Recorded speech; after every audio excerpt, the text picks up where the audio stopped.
I'm Connor Old, and welcome back to another episode of Old Oscar Countdown. And this week we are going to be taking a look at 3 different categories, all related to the Best Design category, giving my predictions in depth as well as some possible contenders for all 3 of the categories. But if you're new to the series, that's what we do every single week. We talk about a different Oscar category, in this case combining a bunch of relevant ones together. And I give my thoughts as to what I think will get nominated, as well as some possible contenders in each category. I love doing all the different Oscar categories. We did a deep dive on the acting categories, but I also like to do the below-the-line technical stuff, because I don't see a lot of that on YouTube. We've been doing this now for over 8.5 years on our 9th season of accurate Oscar predictions, and I think a lot of it has to do with the deep analysis on these technical videos, because some people, they do a lot of thinking of the top 5, and they get maybe the best actress or best picture right, but oftentimes lose out on some of these technical prizes and don't realize the kind of obviousness of some of these picks, and that's what I want to talk to you about, to ultimately help you with your own predictions after hearing some of my thoughts. We've been having a lot of fun on this channel this year, multiple videos a week, more than we've ever done before, and you guys have been showing up, leaving comments, giving your thoughts, lots of support with the videos and the likes, so please do keep that up. It is greatly appreciated. But I also recommend you subscribe to the channel, because we're having these videos, every Monday at 12 p.m. Eastern, like clockwork pretty much. But we're also going to be doing some other videos on Thursdays. We've been doing multiple videos a week now for the past couple of weeks. That will continue on. I'm going to be having another video this Thursday. So we're going to be, in the thick of things, predicting things quite frequently at this time. So I suggest you subscribe to the channel just so you don't miss out on some of these videos. And as always, if you want to hear my thoughts on a certain category, because this is going to be a long video, feel free to use the timestamps in the description below to jump around and hear my thoughts on maybe individual categories or individual movies at your pleasure. But without further ado, let's jump into things. Starting off with the Best Costume Design category, my first prediction is going to go to Wicked. This is from Paul Tazwell, who did the costumes for West Side Story. I think that's important because this category really likes to reward past nominees. Pretty much in most years, it's 4 out of the 5 nominees in this category are nominated from past nominees, in that they've been nominated before. So the fact that Paul Tazwell has been nominated for a recent musical that got nominated for Best Picture, in the case of West Side Story, I think will help his chances here with Wicked, a musical that I think will get nominated for Best Picture. As a matter of fact, in 4 out of the last 6 years, the exact number of past nominees was 4 out of 5. So I think that when you're making your own predictions, do a little of a check. Okay, who did the costumes for this? Were they nominated before? Because that really does matter. This branch likes to reward the same people kind of over and over again, and has a group of people that they highly respect. Paul Tazwell has only been nominated once, but he was nominated for Best Picture nominated musical. That's the same case here with Wicked, and kind of actually doing well with the costumes in terms of kind of hinting to The Wizard of Oz and doing your own thing, and lots of costumes and lots of background dancers with costumes. I think will likely get nominated. Then my second prediction is going to be Dune Part 2 for similar reasons, a movie that is technically very proficient, that will get nominated, I think, for Best Picture. It's also a kind of sci-fi fantasy movie. Usually, most years, I think you can break up the costume design into 2 sci-fi fantasy movies and then 3 period piece movies. So this is the second and last of my sci-fi fantasy predictions. I think they like to include a couple of sci-fi fantasy movies because it's the creation of these kinds of costumes. In the case of Dune Part 2, you have the kind of very traditional but interesting dress of Florence Pugh's princess character, but then you also have kind of the dirty, rugged armor of the Fremen. So I think the creation of that, also from a past nominee in Jacqueline West, who got nominated for the first Dune movie and has been nominated multiple times before, so I think there's an appreciation for her. So a past nominee, likely Best Picture nominee, sci-fi fantasy, so still fits in within the overall kind of structure of costumes. I think Dune Part 2 is pretty solid for a nomination. Then my third prediction, I went with Maria, a period piece with glamorous dresses, very period accurate, and I really wanted to use this as an opportunity to talk about the overlap between production design and costume design, and rather the lack of it. And I think that will help illustrate why I've included Maria here so high up on my predictions for costume design.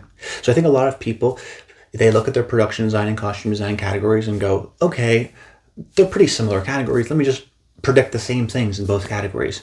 But oftentimes you're wrong. Now, last year we actually had a perfect 5 for 5 overlap, but that's rare. That's a statistical anomaly. If you don't include last year, you just go back through the past few years. I actually did an analysis. In terms of overlap, movies that get nominated for production design and in the costume design category, you have 22, 2 out of the 5 got in for both categories. 21, there was 3 out of 5 overlaps. 2020, 2 out of 5. 19, 3 out of 5. 18, 3 out of 5. So you can tell there pretty much for the past 6 years, really, not including this past year, it's 3 out of 5, it's 2 out of 5 overlaps. That is to say, when you're making your predictions for costume design and production design, make sure that it's not a perfect 5 for 5 overlap. There are differences. So when we look at a movie like Maria, it's actually, I think, a perfect example of that, where I don't think it's going to get in for production design, but definitely could get in for costume design. It's got beautiful period-accurate costumes. The costumes are also by Massimo Perini, who is an Italian costume designer, who is a past nominee, and that's very important, like we earlier discussed, but I think it's also crucial because he was nominated for movies that weren't nominated for Best Picture. So it's not like, oh, he just got nominated because the movie was well liked and he rode the coattails of the movie. No, this guy actually got nominated for Pinocchio or Cyrano. These are 2 movies with a total of 3 total Oscar nominations, 2 of which went to him in terms of the costumes. So it gives us the indication that he is a very well-respected costume designer and will get nominated for movies that aren't that well-liked or well-appreciated, but his work will get nominated. So I think Maria, which is campaigned by Netflix, played at Venice, still is a fall film festival that will be seen. Angelina Jolie, I think, is likely to get nominated for Best Actress. There's a lot of kind of buzz and momentum for it. Even though I don't think it's going to get nominated for Best Picture, I think it just makes sense that you have a movie that actually probably won't get nominated for Best Picture, won't get in for Best Production Design. That actually helps in this case. And then you look at it and you go, they love their dresses. The costume designers branch, this movie's got a lot of dresses. Oh, and it's from a past nominee. So on paper, a lot of things make sense for Maria, and I feel pretty confident that it actually would get in here for costume design. Then in my 4th slot, I went with Gladiator II, which is from a past winner and past nominee in Jan T. Yates, who works on a lot of Ridley Scott's movies. I was a little bit concerned last year. I wasn't sure if she was going to get nominated for Napoleon because she'd only been nominated one other time, and it was for the first Gladiator movie. But since she got nominated last year with Napoleon, gives me that kind of confidence and assurance that, okay, she's still well-liked, still well-respected within the industry. Now you have a movie like Gladiator II, which I think is actually a stronger Oscar movie than Napoleon, and probably won't get in for Best Picture, but should do well in some of these technical categories because it was a more popular movie, and critically also, even at the box office, did quite well. And then you have the costumes itself. The first Gladiator movie won for costumes because you have a great diversity of them. You have kind of the gladiators and the poor people and what they wear versus the Roman senators and their kind of regalia. It's a great kind of difference in costumes in such a grand scale. I think the costume designers will appreciate that. So I think Gladiator II, a big, well-liked blockbuster epic with lots of, unique costumes and period-accurate costumes, I think will ultimately be respected here. And like I said, from a past nominee, which matters. And then in my 5th slot, I went with Nosferatu for a lot of similar reasons as Maria. It's not a past nominee, but that's fine because we already have 4 out of the 5 that are. But it's not a movie I have nominated in Best Production Design. So I think that it makes sense there. That's, once again, not a huge overlap. Only 3 out of my 5 predictions between costume design and production design overlap, which is historically the average. So felt confident there.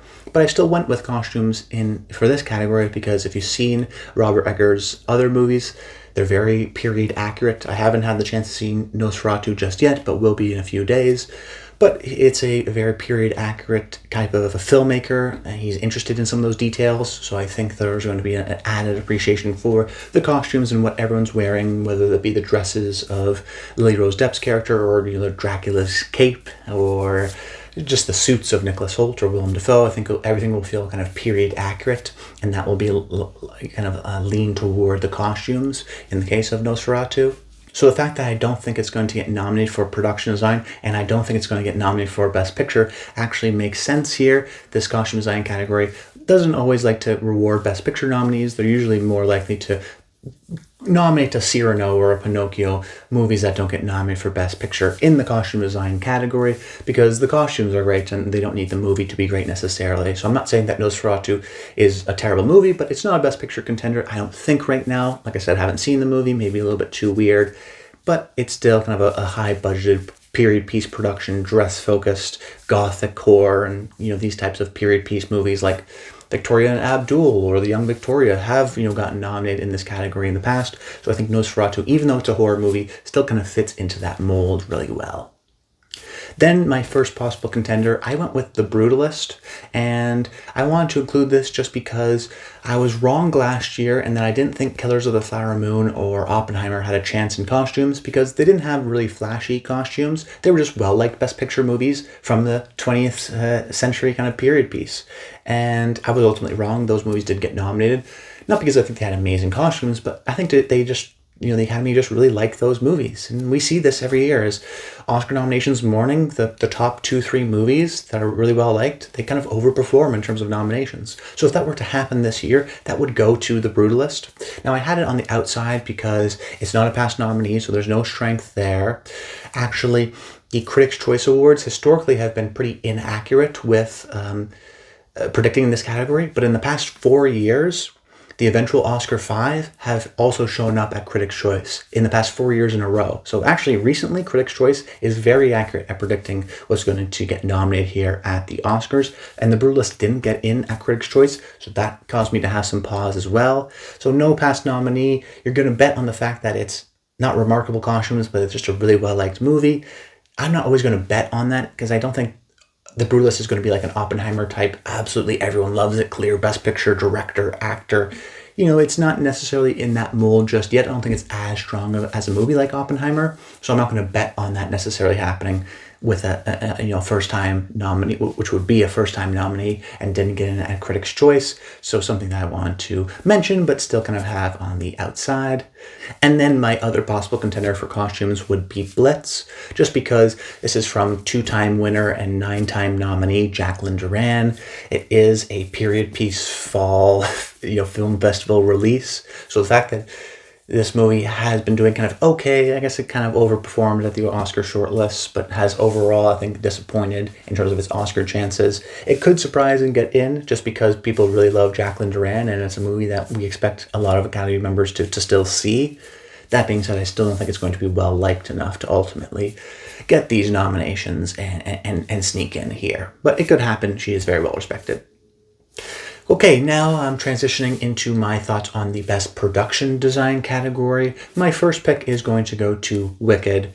I think it's going to do this movie very well in a lot of these design categories and below-the-line categories. There's lots of CGI locations, yes, but there's also a lot of real physical sets and locations, and it is it doesn't feel like a stage play or a stage musical. There's a lot of different locations throughout the movie. There's a lot of kind of depth to some of the sets because you have dancers, and it's pretty sprawling at many times too.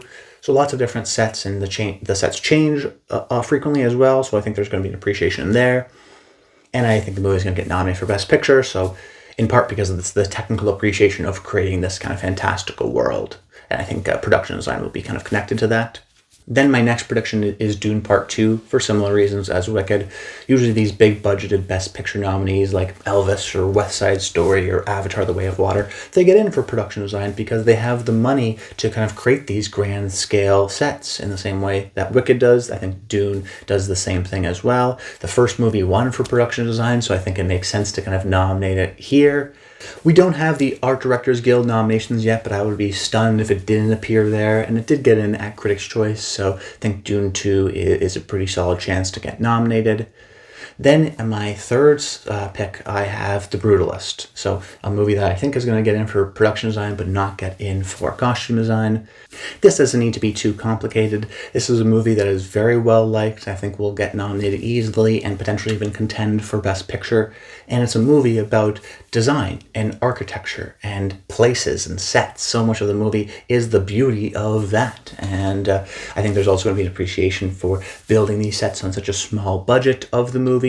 So it really is I think, a category that likes Best Picture nominees, and this is a likely Best Picture nominee about design and architecture. So don't overthink this. The Brutalist, I think, should easily get nominated.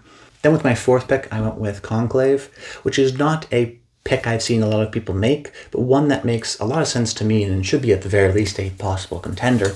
That is because there is a connection between the production design category and the best cinematography category, actually. We discussed that on our cinematography video, but essentially, even though there's kind of two disparate categories that you wouldn't think maybe overlap, about 3 out of the 5 most years, there was an overlap of 3 out of 5 in these two categories. So if you saw my cinematography predictions video, I have Conclave getting in for there. So I thought it would make sense to also put it in here for production design. The director, Edward Berger, his last film, All Quiet on the Western Front, got nominated multiple times in the below the line categories and won 4 Oscars for a lot of below the line stuff of these categories. So you have a production designer in Susie Davies, who is a past nominee, so that helps in terms of just being well liked. Edward Berger's last movie did very well in the below the line categories. I would be surprised if his next movie now gets completely blanked out. I think a large part of why Conclave overperformed, I would say, in terms of Critics' Choice Award nominations, is because it got in at the above the line stuff. Yes, director and actor, but a lot of the technical stuff as well. I still think people appreciate Berger's work on that sense. And then even if you just think about the movie, it's set in this iconic location in the Vatican, which they had to recreate. And so much of the movie is about place and rooms and desks and where people are. It is a movie so much about place. So it's a movie that I think is very well liked. Will get nominated for Best Picture.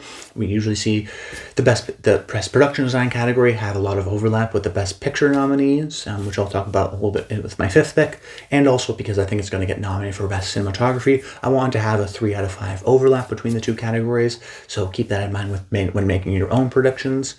Maybe you have Nosferatu in for production design, and then you also have it in for, cinematography. That would make sense too, but right now I've instead kind of replaced that with the Conclave. And then my fifth pick, I went with Gladiator II. And this is from production designer Arthur Max, who does a lot of Ridley Scott's movies. And unlike J.T. Yates, gets nominated more times for Ridley Scott movies, in particular Ridley Scott movies that aren't super well liked. So he'll get nominated for Napoleon, he'll get nominated for American Gangster. These are movies with only a few Oscar nominations. He'll also get nominated for The Martian, but of course The Martian was a well-liked Best Picture movie. But it just shows, I think, that there's a great appreciation for him as a production designer. Was given a lot of budget to make these kind of grand scale sets. So there's going to be just an appreciation, I think, from the branch of being able to create a lot of these kind of period accurate realistic sets in these halls and that Coliseum. And importantly, I don't think the movie's going to get nominated for Best Picture, but I think it's a contender. And that's important because I went back over the past few years, and there's an average in the Best Production Design category that about 3.8 out of the 5 nominees, so let's just say 4 of the 5 nominees in the Best Production Design category also get nominated for Best Picture. So the production design category lines up pretty well with Best Picture. But interestingly, if you look at the past few years, only once in the past 5 years where there was a perfect 5 out of 5 movies that got nominated for production design also got nominated for Best Picture. That is to say, most years it's 4 out of 5. There's at least usually one movie that gets nominated for production design that doesn't get in for Best Picture. So I went back and I figured out, okay, what's the common trend of those movies? Babylon, News of the World, Ma Rainey's Black Bottom, First Man, you could even say. Well, these are all movies in my mind that were in the 12, 13, 11 spot in terms of Best Picture. That is to say, they were almost Best Picture contenders. A movie like Cyrano will get in for costume design. Cyrano had no chance of getting nominated for Best Picture. But when we look at production design, Ma Rainey's Black Bottom got in for production design. And in my mind, probably, it was in the 9th, 10th slot of that year's list of 8 movies. So it was a Best Picture contender. Even though it didn't get in, it was at least a contender. So the fact that 4 out of the 5 movies pretty much every year that get nominated for Best Production Design also get nominated for Best Picture, and the fact that the 5th movie is at least a Best Picture contender indicates to me that there is a correlation between Best Picture and Best Production Design. So when making my final prediction, I went with Arthur Max, a past nominee, well-respected. Oh, and Gladiator II, which I think is a kind of 11-12 Best Picture contender. Probably won't get in, but was in that conversation. Now, speaking of which, my first possible contender is Nosferatu. So the reason why I went with Gladiator II over Nosferatu is because I think it's ultimately, though, just a stronger Best Picture movie. Now, if you think what Nosferatu is a stronger Best Picture movie, that could definitely make sense. That would mess up a bit of my predictions because then there's more of an overlap between costume design and production design, so you'd have to kind of move things around. But if I haven't seen Nosferatu, maybe things will change. It's definitely a strong possible contender. They built a lot of these real sets. Same thing with costume design can be said with production design in that it's very period accurate. It's a big budgeted movie, not as big as Gladiator 2, but still, well designed. So I wouldn't begrudge anyone to put Nosferatu in for their predictions there, but for me, the way I think you should think about it is, if you think Gladiator 2 is a stronger movie than Nosferatu in terms of getting nominated for Best Picture, then it should theoretically have a higher likelihood of getting nominated for Best Production Design based on the past few years, where 4 out of the 5 actually even get nominated for Best Picture, and then that 5th one is a Best Picture contender. So always keep that in mind. And then my other possible contender, I think, is also kind of a strong contender as well, which is A Complete Unknown, which not a lot of people have predicted on places like Gold Derby, but is, I think, a strong contender because if you look at the past 5 or so years, there's been a lot of movies that are period pieces from the 20th century. As a matter of fact, in the last 5 years, there was an average of 3.2 out of the 5 nominees in the production design category that go to period pieces from the 20th century. If you look at my predictions, I only have one, The Brutalist. So maybe that's wrong on my part, that this production design branch, you think of Mank, you think of Once Upon a Time in Hollywood, they like production design of movies set in the period piece of the 20th century. I only have one so far, so maybe they're going to go for a movie like A Complete Unknown, which is still decently budgeted, which does kind of show the Greenwich Village folk scene and the bars and all the different kind of iconic locations and the stages. Definitely could be a contender just because of that period piece setting and because that's something that they prefer, but it's not a strong enough stat for me to kind of force a movie like A Complete Unknown in. But it is a likely Best Picture nominee, or at least a Best Picture contender for sure, so definitely could benefit from that as well. Now talking about the final category in this video, the Best Makeup and Hairstyling category, my first prediction is going to go to The Substance, the movie that has surged and is now in the Best Picture race. I've always had predicted in this category, even if it wasn't going to potentially contend for Best Picture, just because I thought if you see the movie, it's incredible makeup. They love prosthetic work. There's a lot of prosthetic work now on a likely nominated or potential nominated actress in the case of Demi Moore. We've seen that in recent years. It's not really the best makeup and hair category as it is the best prosthetics category, with movies like Vice winning and having someone like Christian Bale get nominated for the transformation of playing Dick Cheney in the same way. Even last year with Maestro, transforming someone like Bradley Cooper into Leonard Bernstein, and then the makeup also gets nominated and recognized. The Substance has that connection with an actor and with a serious prosthetic works. So the question was never if this movie was going to get nominated. The question was if the movie was even going to get seen. So the fact that we know that it is being seen and has been getting nominated and is well appreciated, it would be stunning to me for the movie not to get nominated for makeup because it's so integral to its plot. Then my second prediction, I went with Wicked because it has less prosthetics, but still its main character has, different skin, green skin, integral to the movie. Cynthia Erivo could be nominated as well for Best Actress, so you have that connection there. And even movies like, Poor Things, which got nominated last year in this category. It was mostly nominated for its transformation of Willem Dafoe's character and the kind of prosthetics that he had going on. Well, Willem Dafoe didn't actually get nominated at the Oscars, but we still knew it was a well-liked movie that had a major character with major prosthetics. And the same way with Wicked. I don't know if Cynthia Erivo is for sure going to get nominated for Best Actress, but even if she doesn't, it's still a well-liked movie, Best Picture nominee. People have seen the movie. They know that one of the main characters has this kind of intense makeup. And then, of course, all the different characters and the hair. I mean, actually, hair and the hair flip is very critical to the movie if you've seen it. So I think it makes sense there. Should be a pretty lock for makeup and hair because of the kind of main characters. You could think of Cynthia Erivo's character as makeup, and you can think of Ariana Grande's character as the hair. So it is kind of a good combination there. Then my third prediction, I went with Beetlejuice Beetlejuice, which is a movie that I'm concerned will ultimately be seen, though it was a big blockbuster movie, so I think members of the Academy will have the off chance of just having seen it when it came out, it's the makeup of an iconic character in the case of Beetlejuice. There's also a lot of practical effects that are connected even with the prosthetics of Monica Bellucci's character, which is connected to the makeup as well. My concern is that it had a bit of a mixed reception, that it won't be super well liked, but we've also seen, winners in this category like Suicide Squad that are reviled critically, but still get nominated and win in this category. So I think a movie like Beetlejuice will ultimately be respected because of the intense makeup of both someone like a Michael Keaton's character, as well as the prosthetics on Monica Bellucci's character and the kind of commitment that they went towards the makeup of that movie. Then in my fourth slot, I have A Different Man, which has Sebastian Stan in really intense prosthetics for the first third of the movie. And when you see Adam Pearson's character Oswald in the second half, you realize just how well done the makeup was in the first half of the movie and how kind of accurate it was. Intense transformation that Stan's character goes through in the first part of the movie. You don't even recognize it as him. He's just so kind of facially deformed, and that's kind of part of the plot of the movie, but I think it is very recognizable and very noticeable.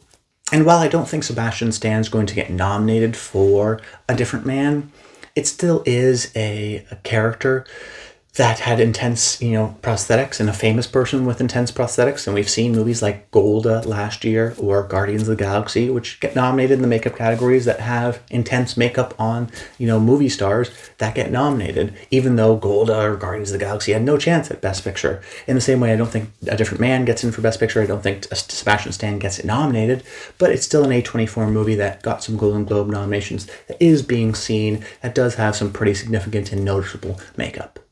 And then my final pick, I went with Dune Part 2, because I think of the Harkonnens and Austin Butler and his kind of shaved head, or even you think of just like the writing on Rebecca Ferguson's face. The first Dune movie did get nominated, but I do have it in my fifth slot here because it's not super showy makeup necessarily, and oftentimes the makeup that was so amazing in the first movie, like Stellan Skarsgård's character, it's just repeated in the second movie, so I don't know if there's going to be an extra appreciation or a need to feel like we should nominate the makeup again.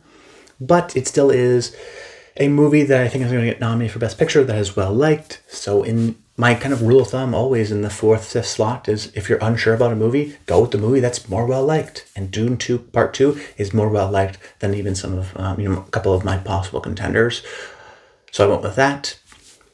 But speaking about those possible contenders, my first one being Nosferatu, because I imagine, even though the marketing hasn't shown a lot of Bill Skarsgård's character, he does have intense prosthetics, I would imagine, and kind of weird pores and pusses, and kind of the grossness of his character, I think, will be explored. So there's going to be an intense kind of prosthetic transformation within that regard.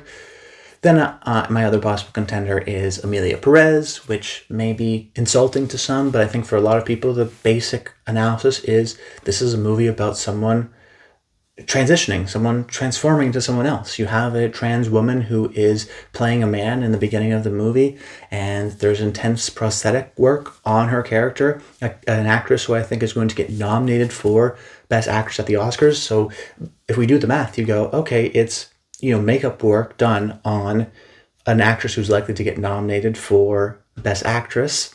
That's a classic kind of a connection, like we talked about with Wicked, or like we mentioned in past years with Vice or Maestro. It's not a huge part of the movie, but it is a part of the movie, and I think some people are maybe uncomfortable with predicting it, which is why they haven't even really considered it, but it should absolutely be considered for a potential nominee. But that's about it, guys. I hope you enjoyed the video. Let me know your comments and your predictions on all of these categories, and subscribe to the channel so you don't miss Thursday's video. But that's about it. I hope you have a happy holidays and Merry Christmas. And until next time, stay tuned.